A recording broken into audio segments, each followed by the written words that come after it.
June 2026. Temperatures across Europe shatter records that stood for decades. Red extreme heat warnings blanket the continent. This isn't just a heat wave. The atmosphere over Europe has stalled. And what's behind it is far more alarming than the temperatures alone. In Spain, France, Germany, and the United Kingdom, national weather services are taking immediate steps to protect the public. Spain's AEMET and France's Météo France have issued active red extreme heat warnings, their highest level of alert. The danger spans multiple countries simultaneously, prompting the German Weather Service, DWD, and the UK Met Office to activate matching emergency protocols.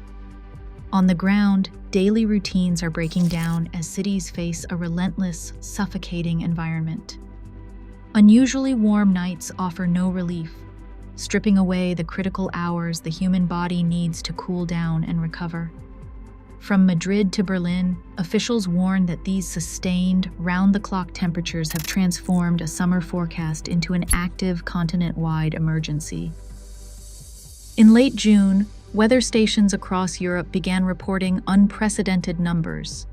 France recorded its hottest June day on record at 44.3 degrees Celsius.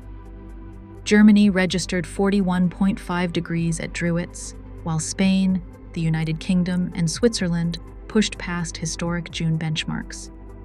To prevent errors, national meteorological services verify these provisional spikes through strict sensor quality checks and physical station audits. If confirmed, this heat wave joins a line of defining modern crises. In 2003, extreme heat became a public health emergency. In 2010, it brought severe wildfires and crop losses. Consecutive summers in 2018 and 2019 proved these events were recurring, while 2022 pushed temperatures to once unthinkable heights. Today, these historical thresholds are falling faster than ever. The physical force holding this extreme heat in place is a massive atmospheric traffic jam. A persistent high-pressure ridge settled over the continent, remaining nearly stationary for more than a week. This happened because the jet stream, the high-altitude river of wind that normally drives weather from west to east, meandered into a massive omega block. Shaped like the Greek letter, this pattern acted as a giant barrier, trapping weather systems on either side. Inside the block, sinking air compressed and warmed the entire atmospheric column, heating the air from above.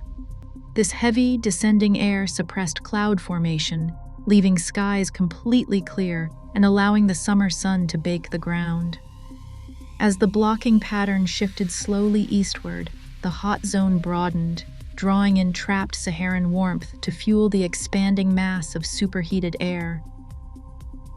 While the atmosphere compressed from above, the ground below amplified the furnace. Western and Central Europe entered June with soils already parched by an unusually dry April and May. According to Copernicus data, this pre-existing dryness triggered a dangerous feedback loop. Normally, damp soil uses solar energy to evaporate water, cooling the surface. But with no moisture left, that incoming energy converted directly into sensible heat, baking the air. This land-atmosphere coupling turned a severe weather system into an exceptional crisis. Scientists from the World Weather Attribution Network analyzed these events by calculating shifts in probability. Their findings show that climate change has pushed local temperature distributions upward by 2 to 4 degrees Celsius.